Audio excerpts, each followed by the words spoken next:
All right, let's dive in. Today's deep dive is going to be all about Elon Musk's vision for a multiplanetary civilization.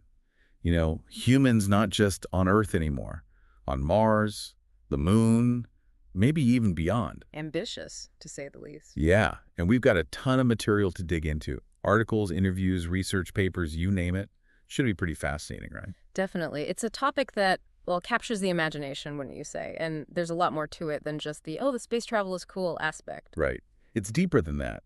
And what's interesting to me is how Musk got here to this whole multiplanetary idea. It wasn't like a sudden aha moment. You're right. He was a science fiction fanatic from way back. Apparently, huge fan of The Hitchhiker's Guide to the Galaxy. Who knew? It really shows you how early influences can shape a person's path.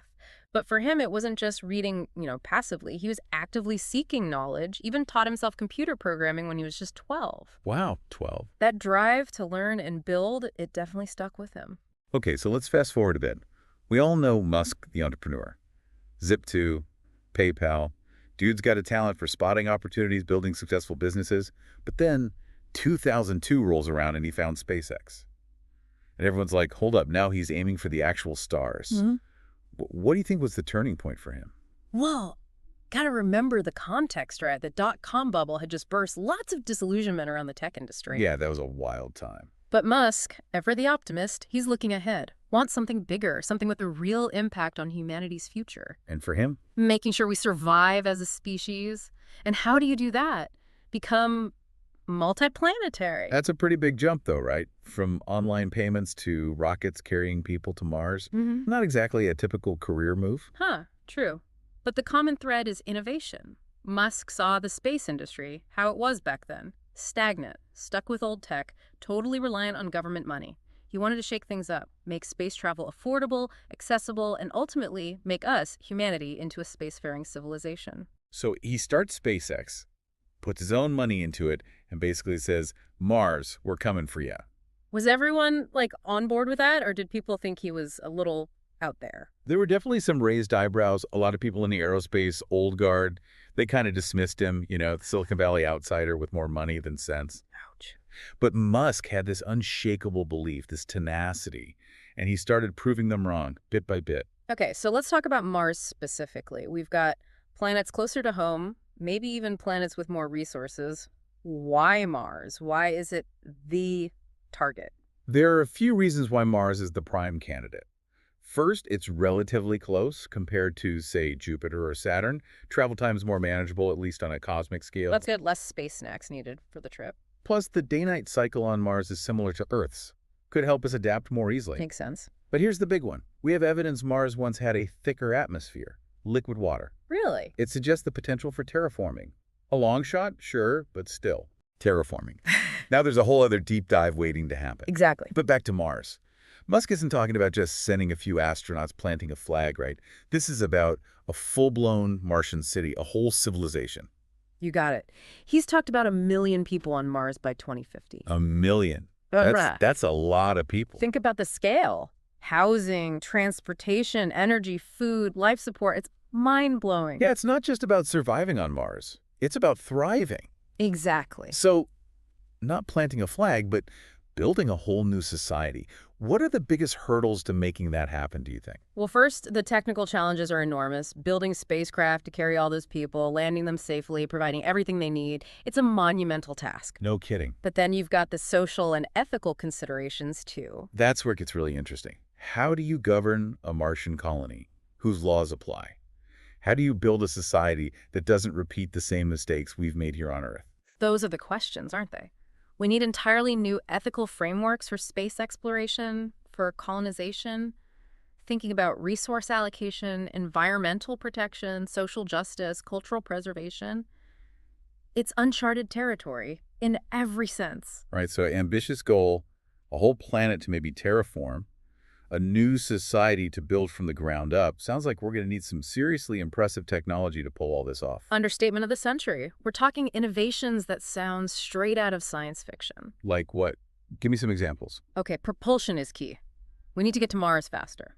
Nuclear fusion, maybe even antimatter propulsion. That's what we're looking at. Whoa. And radiation shielding, that's crucial too. Got to protect those astronauts from cosmic rays on those long journeys. Yeah, space is not exactly a friendly environment. Not for humans, anyway. But then you've got the on-Mars tech, too, right? Robots for building, closed-loop life support, maybe even growing food in Martian soil. Exactly. It's a whole new frontier of engineering, of innovation. Okay, but let's be real for a sec. This is going to cost a fortune, right? All those rockets, the tech development, the missions, not exactly budget-friendly. Definitely not a cheap endeavor. SpaceX has done an amazing job bringing costs down, but a multiplanetary civilization. We're talking an investment unlike anything in human history. So where does all that money come from? Government funding? Or is Musk hoping to sell Martian timeshares to billionaires? It'll likely be a mix. Governments are starting to see the strategic importance of space, funding's increasing, but private companies like SpaceX are crucial too. They bring innovation, a commercial mindset. And Musk has mentioned space tourism as a revenue stream, right? Imagine paying a small fortune to be one of the first tourists on Mars. Sign me up. I think there'd be a line out the door, even with a hefty price tag. The appeal of space is powerful. For sure. But it's not just tourism. It's about creating a whole new space economy. Mining, manufacturing, research. That's a whole other conversation. Yeah. Okay, we've covered Musk's childhood dreams, the technical hurdles, the ethical stuff, the money question. It's like we're piecing together this giant puzzle of humanity's future in space. But I want to get back to the technology for a second. Can we talk about SpaceX's Starship program? That seems like the key to all this. It's definitely central to Musk's vision. So what's so special about Starship? It's arguably the most ambitious spacecraft ever built, designed specifically for Mars. And the key is it's fully reusable. It can go to Mars, come back to Earth, refuel, and fly again. So it's not like those old rockets that just burned up on re-entry. Exactly. Traditional rockets, they're like disposable plastic bottles, expensive to build, use once, and chuck them. Makes sense. Starship's like a reusable water bottle, a bigger upfront investment, but saves money and resources in the long run. And we're not talking about a tiny capsule here, right? Starship is massive. It's designed to carry up to 100 people, tons of cargo, per trip. 100 people. It's like a cruise ship to Mars. It's a complete game changer. Imagine shuttling hundreds, eventually thousands, of people to Mars regularly. It opens up a whole new world of possibilities for a permanent human presence on another planet. Okay, so we've got the spacecraft, the ambition, the potential funding. What's the timeline for all this? When does Musk think we'll see humans actually living on Mars? He's talked about a crewed mission by the late 2020s with a self-sustaining city by 2050.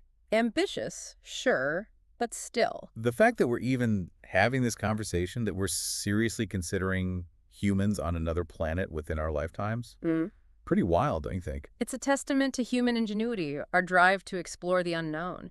And whether or not we reach Mars in the next couple of decades, just the effort, the pursuit itself is pushing the boundaries of what we thought was possible. This is definitely a story that's going to unfold in some really fascinating ways. But for now, I think we've given our listeners plenty to chew on. We've only just scratched the surface. The implications of Elon Musk's multiplanetary vision are huge, touching on everything from technology and economics to philosophy, and what it even means to be human. Okay, so we've talked about the big picture, right? 1 million people on Mars by 2050. But let's zoom in for a sec. Imagine you're one of those early Martian settlers. What's daily life actually like? Now that's a question that really sparks the imagination, doesn't it? Big time. Life on Mars, it would be completely different from anything we know here. Yeah, no kidding. It's not exactly Earth 2.0. Not even close. First off, the environment is harsh. Thin atmosphere, low gravity, crazy temperature swings, constant radiation. So no leisurely strolls on the Martian surface, enjoying those sunsets without a spacesuit. Not quite. Early habitats, they'd have to be pressurized, enclosed, maybe underground, or built with that 3D printed stuff using Martian regolith. Martian regolith. Yeah, it's that loose rock and dust covering the surface. Got it. So, okay, picture this. You wake up in your Martian habitat. What's next? What does a typical day look like? Well, first things first, gotta check those life support systems. Make sure you've got enough oxygen, water's recycling properly. Right, those are kind of important. And you want to make sure those hydroponic gardens are doing their thing. Yes. Food production. Got to feed those Martian colonists. Absolutely vital for a self-sustaining colony. So hydroponics for sure. Maybe some lab-grown meat. What else? Could we actually grow stuff in Martian soil at some point? Long-term goal for sure. Problem is, Martian soil's missing a lot of the stuff Earth plants need. Nutrients, organic matter. Yeah, that makes sense. But scientists are looking into ways to make it work, maybe genetically modifying plants or introducing some bacteria. Like to enrich the soil. Exactly. It's pretty fascinating research, actually. Could even have applications back here on Earth. Who knows? Okay, so you've tended your Martian garden. What's next? Off to the Martian office job. Well, there's definitely no shortage of work to be done on Mars. Building and maintaining infrastructure, doing scientific research. Exploring the planet, I imagine. For sure. And maybe even manufacturing, using those local resources. The Martian economy would be something else, driven by pure necessity and the challenges of the environment. It's like frontier life all over again, but on another planet. Okay, but we got to talk about the psychological side of all this, too. Living in a confined space, millions of miles from Earth. Oh, for sure. That's a huge factor. Limited contact with family and friends. Yeah, space agencies have been studying that for years, the mental health challenges of space travel. So isolation, confinement. The constant awareness of risk. It all takes a toll. I bet. So what kind of person would thrive in a Martian colony, do you think? Intrepid explorers? Yeah. Super geniuses? Or just people who really need a break from Earth? You'd need all sorts, really. A mix of skills and personalities. Engineers, scientists, doctors, farmers, teachers. Makes sense. People who are adaptable, resilient, team players, especially in tough situations. And probably a good therapist or two wouldn't hurt. But seriously, think about the social dynamics, right? Would Martian colonies create new forms of government, new social structures, maybe even new religions or belief systems? Entirely possible. I mean, look at human history, right? Migration always leads to cultural shifts, adaptation. Sure. A Martian colony would be like this giant social experiment, a chance to rethink how we build societies, create something truly new. Okay, so we've explored daily life on Mars, the challenges, the potential, but let's zoom back out again. Big picture time. Musk has said becoming multiplanetary isn't just about colonizing Mars, it's about humanity's survival long term. What does that mean exactly? He sees it as a kind of insurance policy against all those existential threats to humanity. Okay, like what? Asteroid impacts, those are a thing. Or supervolcanoes, pandemics, even things we do to ourselves, like nuclear war or, climate change going haywire. Right, all the fun stuff. So by having humans on another planet, we spread the risk. Even if something catastrophic happens to Earth, humanity might still survive. It's a bit of a sobering thought, but I get it. It's like backing up your computer, Don't want to lose everything if your hard drive crashes. Exactly. But it's not just about survival, right? There's this element of exploration, too, pushing those boundaries, expanding what we know, what we experience as humans. Yeah, that's part of who we are, isn't it? Explorers by nature. Absolutely. We've always been driven to discover new places, push past the horizon. And space, well, that's the ultimate frontier. Endless possibilities for discovery, for understanding our place in the universe. And that exploration often leads to cool tech advancements that benefit everyone, right? Like we talked about the Apollo program, the spin-offs from that. Oh, yeah. So many things we use today came from that effort to get to the moon. Seems like the push to Mars could spark similar innovations, right? Absolutely. Space exploration has this history of creating tech that ends up being useful back here on Earth. GPS, satellite communications, medical imaging, even water filtration systems. Wow, I didn't realize all that came from space research. It's true. And as we push further, who knows what we'll discover, what we'll invent. It's like this ripple effect. Okay, so we've got this grand vision, a backup plan for humanity, a drive for exploration, the potential for amazing new tech. Very inspiring stuff. But gotta be honest, there are some big questions, some concerns too, right? Oh, absolutely. The ethical considerations, they're huge. Complex and multifaceted for sure. Like, how do we make sure we don't repeat history's mistakes? The exploitation, the damage. Yeah, how do we avoid that? Do we just impose our Earthways on Mars, or do we create something truly different? And who gets to decide all that? That's a big one. These are the discussions we need to be having urgently. We need ethical frameworks for space exploration, for colonization that prioritize sustainability, inclusivity, respect for the potential for life beyond Earth. Right, it's a huge responsibility. And it's not just about Mars itself, right? Yeah. It's about the impact this whole pursuit has back here on Earth. You're hitting the nail on the head there. Some people say, hey, we should be focusing on problems here at home, right?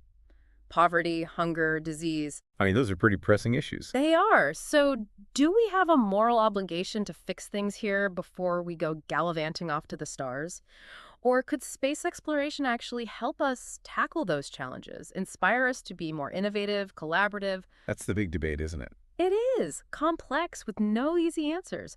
But I think it comes down to finding a balance, right?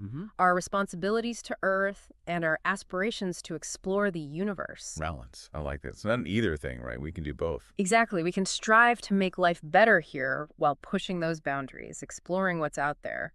And maybe, just maybe, those challenges of space, those opportunities, maybe they can make us better at solving problems here at home, too. Now you're thinking, maybe it'll spark more creativity, more collaboration, make us more aware of our place in the grand scheme of things. Who knows? All right, so we've covered a ton of ground in this deep dive. The hows, the whys, the challenges, the ethical stuff. Quite the journey. But before we wrap up, I want to circle back to something you said earlier. The potential for space exploration to drive tech advancements that benefit everyone. Always a fascinating aspect, isn't it? How striving for the seemingly impossible often leads to those unexpected breakthroughs, with ripple effects everywhere. It's like they say necessity is the mother of invention, right? Exactly. When you're trying to survive in space, travel those insane distances, build a whole colony on another planet, well, you got to get creative. Yeah. And those solutions, they can often be applied to problems back here on Earth. Think about advancements in solar energy, water purification, even medical technology, all driven by the needs of space exploration. Those innovations, they've had a huge impact on our lives already. And the Mars push, that's likely to lead to even more transformative breakthroughs. So even as some people argue space exploration's too expensive, that we should just fix things here first, you're saying it's not that simple. It's not either, it's both, and. I see, I see. It's not about choosing Earth or space. It's about recognizing that the pursuit of knowledge, that drive to explore, to push our limits, that can lead to innovations that benefit everyone. Makes you think, for sure. And it brings us back to the core of Musk's vision, right? It goes beyond just settling Mars. It's about expanding what's possible for humanity, ensuring we survive long term. It's a vision that challenges us to think bigger, dream bigger, and believe that humanity's best days are still ahead of us. We've definitely given our listeners a lot to ponder. But before we let them go, I want to just acknowledge how audacious this whole thing is. It's mind-blowing, really. Just to have this conversation, to seriously consider humans living on another planet in our lifetime. It says something about the human spirit, our ingenuity, our curiosity. It's truly remarkable. And whether or not we achieve all of Musk's goals, just the effort, the pursuit, it's inspiring. Reminds us we're capable of amazing things, that we can overcome incredible challenges, that the future holds endless possibilities.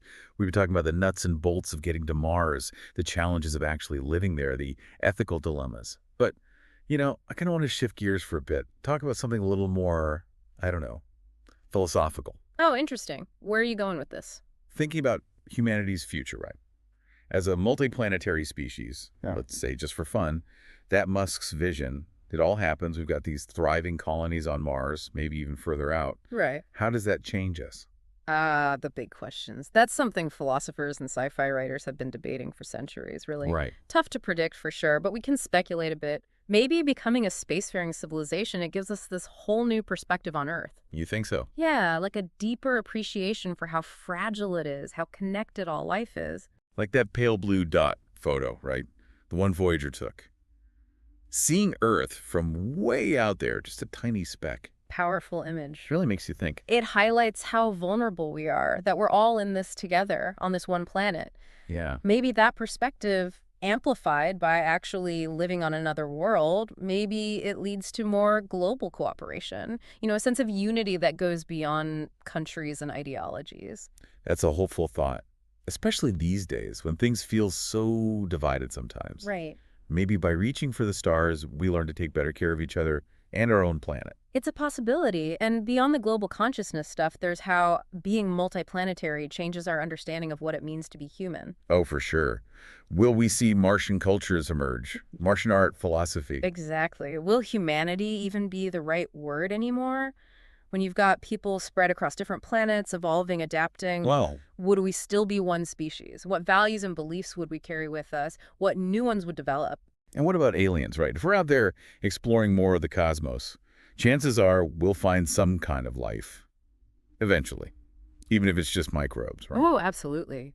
Contact, even with microbial life, that would be a game changer. It would rock our world. We'd have to rethink everything we thought we knew about ourselves, our place in the universe. It's almost too much to process, Mhm.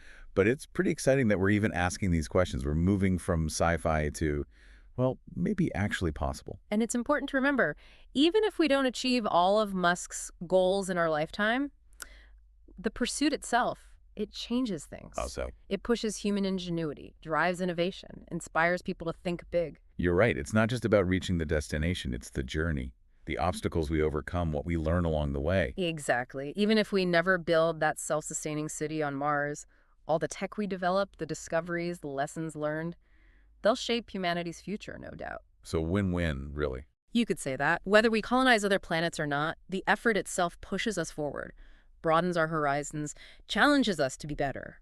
And that brings us back to Musk's vision, doesn't it? Yeah. It's about more than Mars. It's about expanding human potential, pushing the boundaries of what's possible, ensuring we survive in the long run. It's a vision that challenges us to think bigger, to dream bigger, and to believe that the best is yet to come for humanity. Well, I think we've given our listeners a lot to think about. A lot to ponder. But before we wrap up this deep dive, I just want to say, this whole endeavor, it's pretty audacious, wouldn't you say? Audacious. That's putting it mildly. It's incredible. The fact that we're having this conversation, seriously considering humans living on another planet in our lifetime. Says a lot about us as a species. Our ingenuity, our curiosity, that drive to explore, to push beyond what we know. And whether or not we achieve all of those ambitious goals, the pursuit itself, it's inspiring. It's a reminder that we're capable of incredible things, that we can overcome seemingly impossible challenges, that the future holds, well, pretty much endless possibilities. And on that note, to everyone listening, we hope this deep dive sparked your curiosity, challenged your assumptions, and maybe even inspired you to dream a little bigger. Whether you're a space fanatic or just starting to explore these ideas, keep questioning, keep learning, and keep looking up at those stars with a sense of wonder. Who knows what incredible discoveries and adventures await us out there in the vastness of space. Keep seeking knowledge, folks, and Right. keep expanding those horizons.